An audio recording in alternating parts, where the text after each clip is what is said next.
Imagine logging into your school portal on a Tuesday morning. You just want to check a schedule or maybe look at a lunch menu.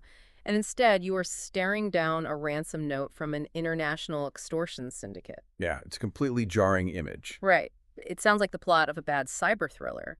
But on June 9th, 2026, that was the exact reality for a community in South Australia. And that perfectly encapsulates why we are looking so closely at this today. I mean, we are dissecting the breach at Reynella East College, which was executed by the ransomware cartel known as Interlock. A completely massive incident. Huge. And our mission for this deep dive is to extract the actual operational reality from this crisis. We're going to look at how threat actors bypass million-dollar defenses, how they hoard data, and ultimately how they weaponize the very systems designed to protect us. Okay, let's unpack this, because the timeline of how this attack unfolded is just so deceptive. It really is. Ground zero for the public is early June. So Reynella East College is a massive P-12 public school down in Adelaide. We are talking preschool all the way up to year 12, over 1,900 students, including international enrollees. So a really huge administrative footprint. Massive amounts of data. Exactly. So on June 9th, parents get a notification about a, quote, cybersecurity breach. All ICT systems are pulled offline. Right. And for about a week, the school and the Department for Education are just in complete blackout mode, trying to figure out what actually happened. But reading through the logs and the public statements we have, it seems like the immediate community reaction was essentially just, oh, the servers are acting up again. Yeah, a lot of denial. Right. There's this assumption of a temporary disruption. But honestly, whenever an organization goes dark for days and says cyber incident, I immediately assume the worst. I mean, is it ever just an outage anymore? Or is that initial quiet period just organizations praying the house wasn't completely robbed? Honestly, it's almost always the latter. And it stems from a pretty fundamental misunderstanding of how modern network infiltration actually works. How so? Well, when the sisters went offline on June 9th, that was not the beginning of the attack. That was the grand finale. What, the grand finale? So they had already been inside for That's right. weeks. Yeah, exactly. The industry term for this is dwell time. Attackers don't just, kick down the door, encrypt your files, and leave a note in 5 minutes. Right. It's much more like a burglar getting a job as the night janitor in your building. They spend weeks, sometimes months, just walking the halls with their mop and bucket. Yeah, just quietly looking around. Exactly. Yeah. They are quietly mapping the network topology, figuring out where the domain controllers are, locating the digital vaults, and critically hunting down the network backups so they can destroy them first. Wow, so they take out the safety net before they even strike. Right. And they exfiltrate the data slowly, so they don't trigger any bandwidth alarms. Right. Deploying the ransomware that actually locks everyone out is literally the last button they press on their way out the door. So by the time the parents got that email on June 9th, the ghost was already out of the machine. The data was gone. It was long gone. Which is why exactly 14 days later, on June 23rd, the whole facade of a mere disruption completely evaporated. Right, because Interlock listed the school on its dark web leak site and just started publishing the stolen data. Yeah, they made it incredibly public. And this is where I have to, call a timeout and look at the actual claims being made, because the numbers Interlock threw out there made me immediately skeptical. The file sizes. Yeah, they claim they stole 610 gigabytes of data for a single public school. I mean, over 473,000 files across 68,000 folders. That just sounds completely absurd. Is that even physically plausible, or are they just making up terrifying numbers to trigger a panic? What's fascinating here is that you are picking up on the exact psychological warfare tactic these cartels rely on. So it is fake. Well, it's asymmetric information. You have to remember, neither the school's forensic teams nor independent security analysts have been able to verify that 610 gigabyte figure. Okay, so it's unconfirmed. Highly unconfirmed. In fact, third-party reviewers explicitly stated they couldn't validate the total volume. Interlock throws out a massive, terrifying number because they know the school's IT department is still scrambling to figure out what was even touched. It's a pure negotiation tactic. I mean, they want the school board in a blind panic, thinking everything from the last 20 years is out there, just so they pay the ransom faster. Precisely. We have to treat that 610 gigabyte claim as a weaponized bluff. Both things can be true simultaneously, right? The breach is catastrophic and real, but the criminal's specific claims are highly inflated for leverage. Okay, so if we table their inflated marketing numbers, let's talk about what the independent reviewers did find in the initial data dumps. Because frankly, the verified reality is plenty horrifying on its own. It really is. I mean, the security journalists who analyzed the leaked materials confirmed the presence of highly sensitive files. We are talking about school budgets, teaching documents, extensive contact details for students and their families. And the passports. Yeah, they found high-resolution passport scans belonging to international students and teaching staff. And then there's the technical failure that completely blew my mind, the plain text passwords. Yes, just lists of network passwords stored right next to their corresponding usernames, completely unencrypted. I genuinely cannot comprehend that.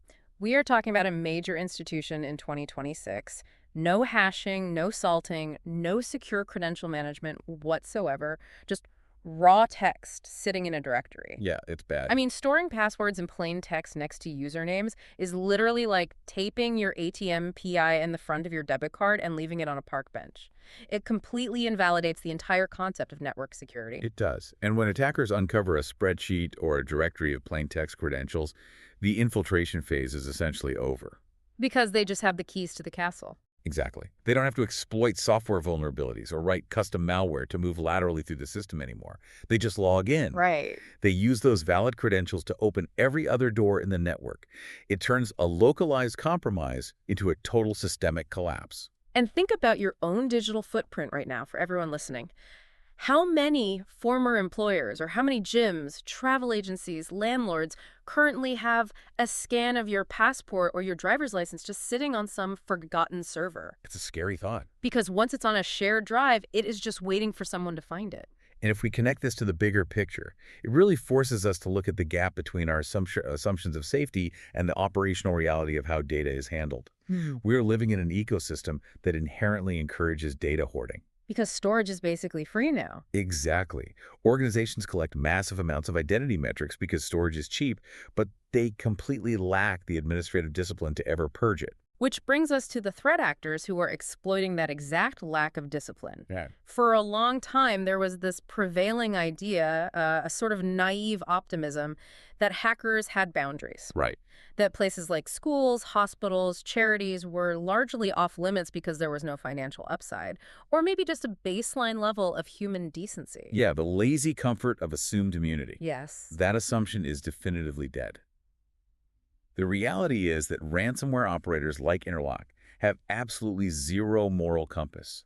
They're hyper-rational opportunists. They just want the money. They do not care about the societal value of the institution at all. They only care about the intersection of vulnerability and leverage. And a school sits perfectly at that intersection. They are notoriously underfunded when it comes to enterprise-grade IT infrastructure, but they hold incredibly rich, heavily regulated data. Right, the leverage is huge. The leverage to pay the ransom to protect the kids is astronomical. Exactly.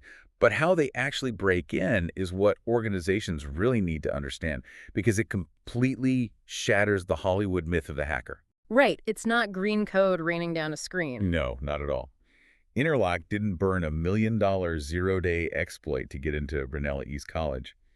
They used social engineering, specifically a fake verify your human pop-up. I saw that in the sources, and I need you to explain the mechanics of this, because I think a lot of people hear fake capice and assume it just steals your password if you type it in. Right, like a phishing page. Yeah. But this bypassed modern endpoint security. How does clicking a fake capice give an attacker a permanent foothold? It's brilliantly insidious because it weaponizes our daily friction. You land on a compromised website or maybe open a malicious HTML attachment and you get a pop-up that looks exactly like a standard Cloudflare or Google capice. Just a normal, annoying internet hurdle. Exactly. It says verify you are human to view this document, but instead of clicking a traffic light or a crosswalk, it gives you a sequence of keyboard commands to prove you aren't a bot. Like pressing Windows+R, pasting something, and hitting enter. Exactly. When you click the initial verify button, the malicious site silently copies a heavily obfuscated PowerShell script directly to your computer's clipboard. Oh, wow. The subsequent instructions, pressing Windows and R and hitting enter, that basically tricks the user into opening their own terminal and executing the malicious code directly from their own clipboard. Here's where it gets really interesting. So it's not even a software exploit. It is entirely exploiting muscle memory and human fatigue. That is the core of it. And this is exactly why it bypasses millions of dollars in enterprise security. Your endpoint detection and response software, your firewalls, they don't see an external threat trying to force its way in. Because it's coming from inside the house. Precisely. They see a legitimately authenticated user sitting at their authorized workstation, actively executing a command. The security tools inherently trust the human, and the human has been tricked into opening the door from the inside. So if perimeter defense is essentially failing because it's so easy to engineer human error, the fallback strategy has to be what's actually sitting on the servers when they inevitably get in, Absolutely. which pivots us from, just admiring the problem to actually fixing it. Looking at this specific disaster, what are the concrete operational lessons you can take back to your own teams? There are three non-negotiable lessons we can extract from this. The first is accepting your status as a target. Right. If anyone in your organization is still saying, oh, we're a small firm or we just do public administration, no one wants our data, you have to kill that culture immediately. Because it's not a guy in a hoodie specifically choosing to target your local school. It's just automated scanning, right? Precisely. Interlock operates on scale. They deploy automated scripts that just scour the global internet 24/7, looking for an unpatched VPN, a misconfigured remote desktop protocol, or a susceptible user. I don't care who you are. They don't even know who you are until the script alerts them that a door just opened. If you have an internet connection, you are on the target list. Okay, so target acceptance is lesson 1. Lesson 2 seems to be the one that Reynella East College failed most catastrophically, which is data hygiene is your actual defense. Yes, data minimization is the only true defense against extortion. Think about the passports found in this leak. Yeah, that's the scariest part. You can reset a compromised password in 30 seconds. You can issue a new credit card in a week. But a passport scan, that contains your legal name, your date of birth, your place of birth, your biometric photo. You cannot rotate a birth certificate. No, it's permanent infrastructure for your identity. I mean, if that leaks, you are exposed to synthetic identity fraud for the rest of your life. Which is exactly why organizations have to stop treating server space like a digital attic. Every listener should literally walk into their next management meeting and ask, do we actually need to retain these passport scans? Right. If we only needed them to verify identity at enrollment, why are they still in the server 3 years later? Exactly. Is the data encrypted at rest? Who actually has access permissions to that folder? If you don't need it, destroy it. If you reduce the blast radius of a breach, you remove the attacker's leverage entirely. And that leads perfectly into the third lesson, which is about managing the crisis itself when that blast radius is actually realized. How do you navigate the immediate aftermath without completely destroying public trust? It requires a massive amount of operational discipline, really, to manage the gap between criminal claims and forensic reality.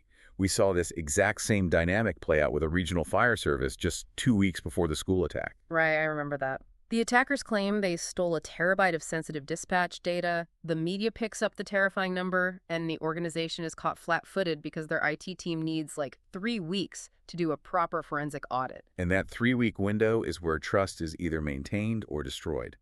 The mandate for leadership is to resist panic and equally to resist denial. So you have to be straight with people. You have to investigate methodically.